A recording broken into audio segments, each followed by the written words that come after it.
Bonjour et bienvenue à toutes et à tous dans ce premier épisode de l'Actu Canon, votre rendez-vous hebdomadaire où Arsenal Fans FR débriefe l'actualité du club. We are looking and we are very active looking the possibilities and if we can find a place that can strengthen the team, we will try.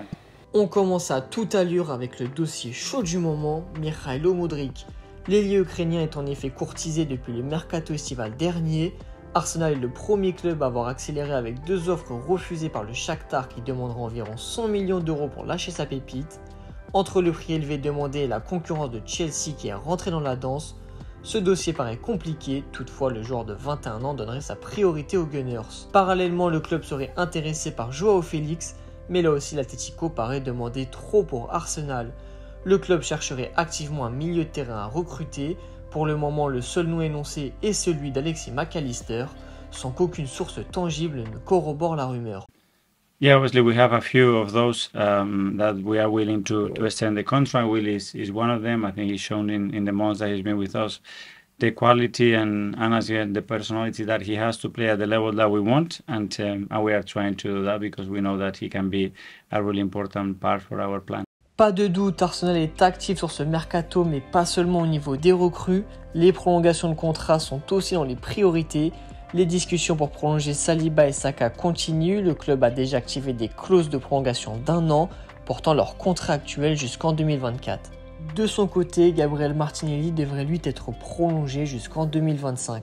Charlie Patino, notre talentueux milieu, a aussi vu sa clause de prolongation de 2 ans activée.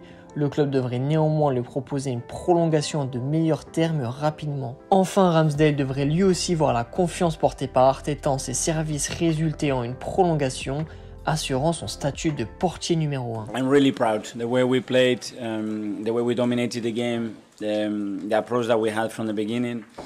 Sportivement parlant, Arsenal reste dans une bonne dynamique malgré un résultat décevant 0-0 face à Newcastle en début de semaine. Un match tendu avec deux situations très litigieuses dans la surface de Newcastle qui auraient dû valoir des pénaltys pour Mikel Arteta. Toutefois, ce n'est pas suffisant pour éclipser les victoires 3-1 face à West Ham et 4-2 face à Brighton, mais un bon rappel que rien n'est acquis dans ce championnat. Nos Gunners restent toutefois en tête avec 5 points d'avance sur le deuxième, Manchester City. 7 points pris sur 9 possibles sur cette période, 7 buts inscrits, 3 buts encaissés. Êtes-vous satisfait du rendement d'Arsenal en ce retour en Première Ligue? Mais surtout, faites-nous part en commentaire du joueur du moment pour vous. On n'oublie évidemment pas les 2 titres d'homme du match de notre capitaine. Prochaine échéance face à Oxford United en FA Cup, ce qui devrait permettre à Arteta de faire tourner son effectif et relancer Emile Smith-Rowe.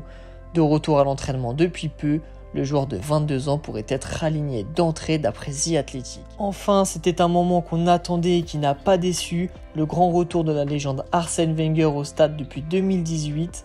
On a vibré au diapason de son ovation, c'était la meilleure manière possible de retrouver la Première Ligue qui nous avait tant manqué. Son retour a engendré la nouvelle d'une possible statue qui lui serait dédiée. On attend des informations plus solides pour en discuter, mais il n'en mérite pas moins pour tout ce qu'il nous a apporté. Wenger n'était pas la seule gloire présente à l'Emirates, puisque Thierry Henry a aussi été de la partie. L'ancien attaquant des Gunners s'est d'ailleurs montré confiant sur les chances de titre, en s'appuyant notamment sur la force collective de l'équipe. Voilà, c'était l'actualité de la semaine pour Arsenal. On se retrouve vendredi prochain en espérant une victoire facile en Cup et potentiellement une nouvelle recrue au club. Prenez soin de vous.